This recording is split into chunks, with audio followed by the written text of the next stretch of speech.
we want to do now, though, is we also need to celebrate. Amen? Because God is blessing our work because we are responding to God's call. And we want to also honor some of our allies in the trenches. And so to sort of launch this next period, I want to introduce, if you know her, you love her. She's one of the most amazing community leaders on the planet Earth. Her name is Deborah Samuels, and she's from San Diego, California, and she's going to introduce our keynote speaker. You know it's true.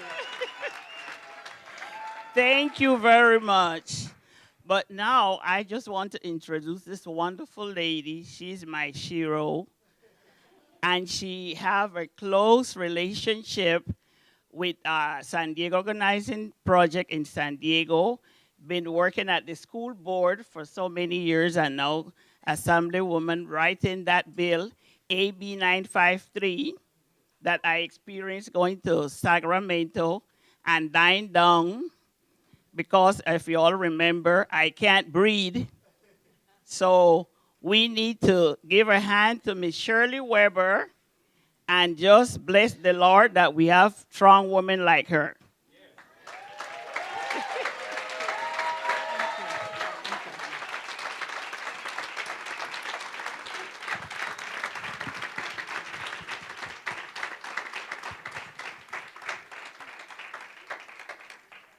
Thank you so much.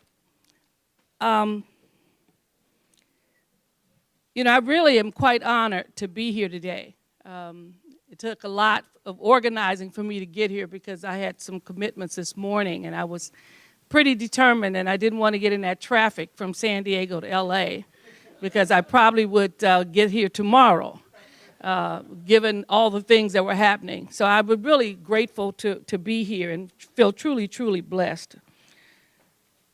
I was moved by what I heard earlier, and so I really realized that the real keynote speakers have already spoken. The individuals I heard and their journey and their life and their dedication and commitment moved me immensely.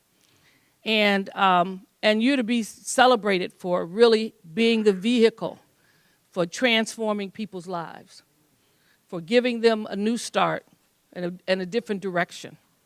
And that in itself is profound.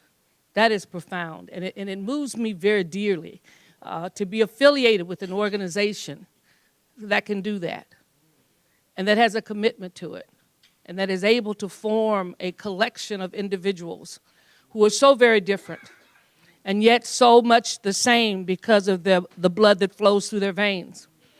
That there is a one struggle and there is a oneness about how we form a community that really reaches out and embraces everyone in the midst of so much that is out there to divide and to destroy. And so it's amazing, and what you're doing is profound. I really wanted to come here today because I really wanted to thank PICO. When you're a legislator in Sacramento, and you're kind of like me, I'm one of these legislators that really didn't want to be a legislator, was talked into running because of the challenges that are there. But also recognize the fact that I don't have some of the same baggage that some other people have. I'm not climbing the political ladder to nowhere. I'm not, I don't have all these complex issues that keep me from doing what is right. And so as a result, I'm a little different than some of the others. I don't need to be there financially. But I came there because of a passion and an interest that I have for education and for justice. And when you have that, it makes you sometimes lonely and angry because you see what needs to happen. And you oftentimes see the people who are elected to serve the poorest of the state not adhere to the things that they should. And that is heartbreaking. That is heartbreaking when one considers there was, with all the trauma in California and across the nation, to have 20-some-odd bills concerning body cameras and racial profiling and have them all killed in committees by Democrats. That is heartbreaking to me, because I know, as I point out to my colleagues, that this is not something new for people who are poor. This is an old story that I've known all my life, that I knew from my father who left Hope, Arkansas in order to save his life, that my brothers and sisters in the streets of Los Angeles knew when they were stopped by the LAPD. They understood the protocol of what you had to do to stay alive. And we've known that all of our lives. Then those who are even in the assembly have known that all their lives. And yet we sometimes lack the courage to do what is right and what is just. And so that can be a lonely struggle, and it can be a difficult one. I remember after we did tried to do the body camera bill, and it was so deformed in the committees by amendments that it was meaningless. And I remember someone coming to me, and I was fighting an educational bill, 1495, at the same time, and couldn't get folks to do the right thing about poor children in California. And someone came to me, was very concerned, one of the staff members, who says, I admire you so much. He said, I thought about you all night long. He said, are you okay? And I laughed, and I said, baby, I've been black all my life. And I am just fine. I am ready for the next stage of the struggle. And so it becomes a challenge, but when you find an organization like PICO and like the ACLU, the Asian Americans Advancing Justice, the state NAACP, the Dignity Empowered Now, the Reform California, the Youth Justice Coalition, and you look at that bill and you find that all these progressive, community-based, grassroots organizations fighting for 953. And what were we fighting against? Every public safety organization in the state of California. Not one on our side. Every last one of them opposed to AB 953, which was just a data collection bill. And fighting it because they did not want to begin the process and the recognition of racial profiling in California. And so I was heartened by your commitment more than anything. You were the wind really beneath my wings, because there was every effort to change that bill and to weaken it so that it would not be a mandate but merely a suggestion. And I remember the very last day that we had to make an amendment to the bill. I was informed that the governor probably was not going to sign it, that it would probably fail, and that all of our work and efforts would be down the drain if we didn't change it into become something that was nothing. And I remember ACLU saying, Dr. Weber, it's your bill. We'll do whatever you want. We'll be with you. And I remember looking in the faces of some of you who felt like, once more time, we're going to be somehow or another turned around or not given our due justice. And I said, let me think about it. And my staff was, they didn't try to influence me greatly. And so I went home that night, and I prayed about it. I prayed about it. And what came to my mind initially were all the people on that bridge in Selma who didn't know what was at the other end of that bridge because it curved. And they stood at the bottom of that bridge and took that bridge for us.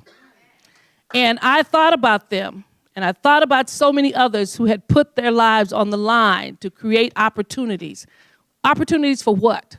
Opportunities so that I could be on that floor and push that button and raise those issues. And I could not make mockery of their struggle. And so I came back and told my staff, it's done. This is the final version. We move forward. And they cheered because they wanted to tell me to do that anyway. But they understood the struggle, and they understood the pressure, and they understood the power of public safety in California. And they understood that we would be persona non grata, that we would be attacked at every point, in every situation, and that it would be a battle, and it would be a struggle.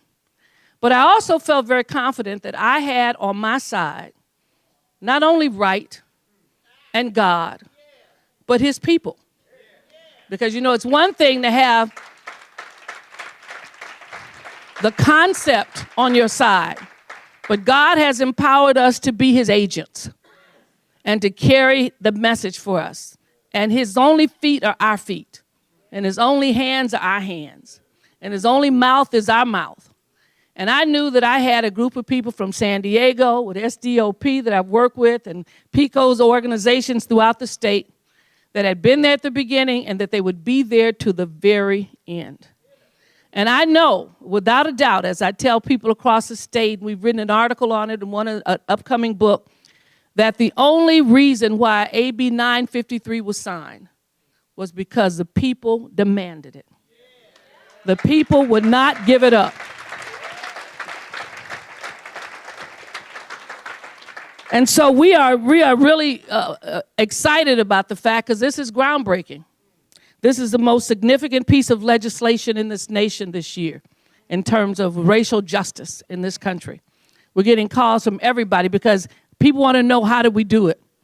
And I said, it's not just it's a well-written bill with good information and right timing, because there were a lot of those who fell along the wayside. But it really was the will of the people. And it really instilled in me, once again, the faith that I have in us to do good work, to basically stand on the shoulders of the legacy of those who taught us how to struggle, who never gave up, who never turned their backs on us, but continued to move forward. And so I really came to thank you for restoring my faith in the process and in the people. Because you can get there and become very weary with all of the lobbyists and all the people who are there trying to change you. And I see bills all the time coming out that really say nothing, demand nothing. And good thing with this bill is we're already at work with the Attorney General to implement it. We're already working with the ACLU to get our cities ready for it. We're basically our Racial and Identity Profiling Advisory Board. We've already put in names and nominations for individuals to serve on that board to begin this process. And we'll be vigilant about it, because I know very well, having been in the struggle forever, that you don't lose a battle like this by law enforcement and they give up. They're already trying to figure out how to rewrite the bill, how to weaken the bill, how to put in amendments to the bill.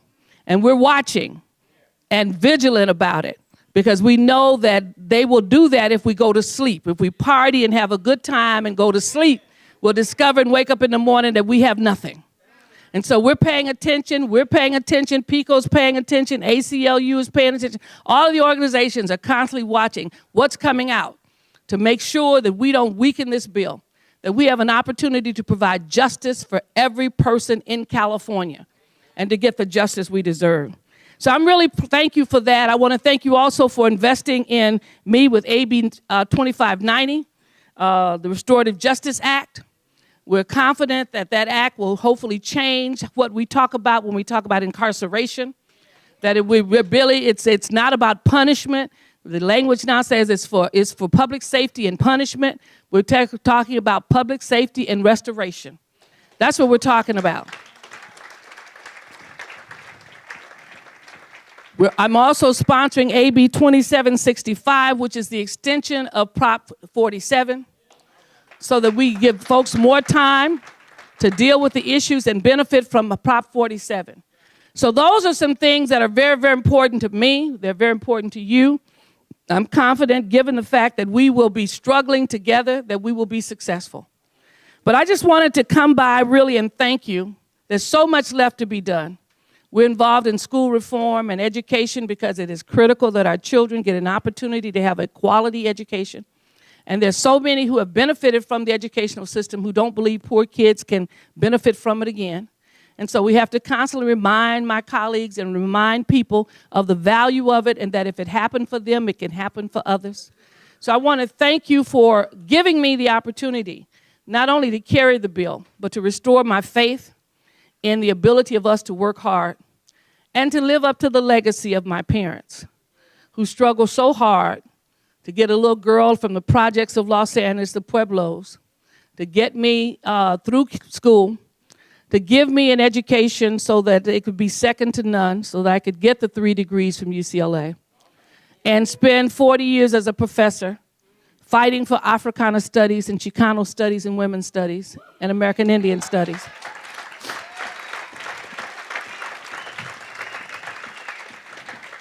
And so I know that even though both of my parents are deceased, they're proud.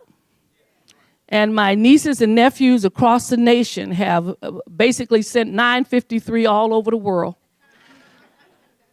to let them know that we are still fighting. And I'm so honored and pleased that you've allowed me to stand for you, to stand on your shoulders, and to help us get to the victory line. Thank you so very much.